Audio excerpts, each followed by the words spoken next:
You know what nobody ever asked me about? The quiet moments. Everyone wants to talk about the big dramatic scenes, the emotional stuff, the crying, the intensity, and yeah, all of that is real and all of that matters.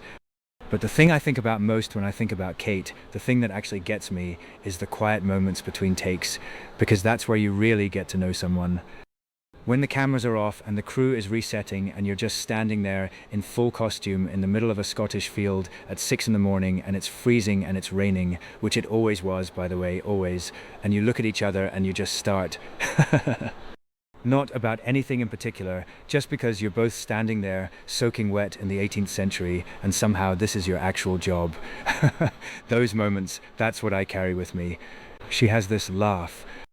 I don't know if people know this about her, but she has this absolutely brilliant laugh where she tries to hold it in first and then completely fails, and it takes over her whole face, and once she's gone, there's no coming back from it.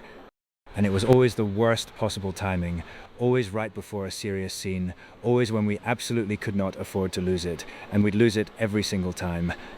I remember one morning, early call, really difficult scene ahead of us, both of us trying to get into the right headspace, and she said something completely under her breath, not even really to me, just to herself, and it was so absurdly funny that I had to walk away.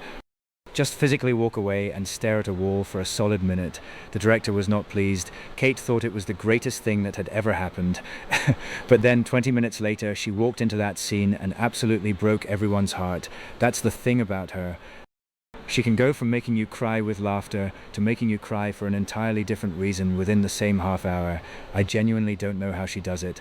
I'm not sure she knows either. I think it's just who she is, and she never made a big deal of any of it. That's what I keep coming back to. Some of the most extraordinary performances I have ever witnessed in my entire career happened right in front of me on that set, and she'd finish a take and just quietly ask if anyone needed water, like she hadn't just done something remarkable, like it was just Tuesday.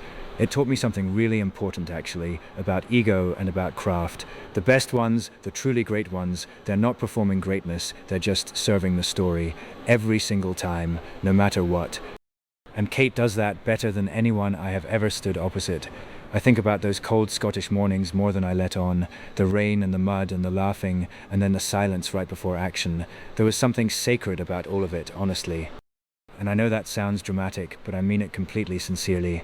It was a privilege. Every single day of it was a privilege. Even the freezing ones, maybe especially the freezing ones.